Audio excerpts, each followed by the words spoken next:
Yan, tapos na ang aking dalawang jelly. So, ayan guys. Hindi ko na binidyohan kung paano, ginawa guys. Kasi, maliit ng, ng cellphone ko. So, ito na guys yung mango. Mango jelly guys. Ayan. Malapot. Ano lang naman ang nilagay ko dito, di ba yung napanood yun naman yung unang in-upload ko rin. Pero pag i-upload ko na rin yun. Meron siyang mango flavor na condensed gulaman, mango flavor na gulaman, all-purpose cream, tsaka sago. Yun lang guys. Ayan o. Yan yung mango jelly guys. Ito naman yung coffee jelly. Ayan o. Coffee jelly flavor. Ayan. Same lang din. Ang pinagkaiba lang nila ito coffee.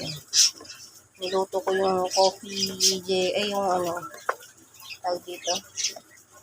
Gelatin na lang, yung black color. Tapos nilagyan ko lang ng kape. Mga 2 kutsarang kape yan guys. Tapos lagyan ko ng asukal. Ayun, sinama ko na yung asukal dyan sa gelatin. Yung niluluto ko sa. Same lang ng ng paggawa. Condensed. Ito, condensed milk. All-purpose cream.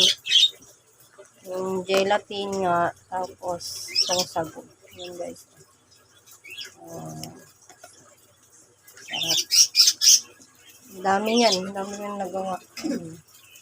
Alas mapuno yung tupperware guys. Yung ibang sarap. Merienda. Magkano yun pag binili nyo yan sa labas?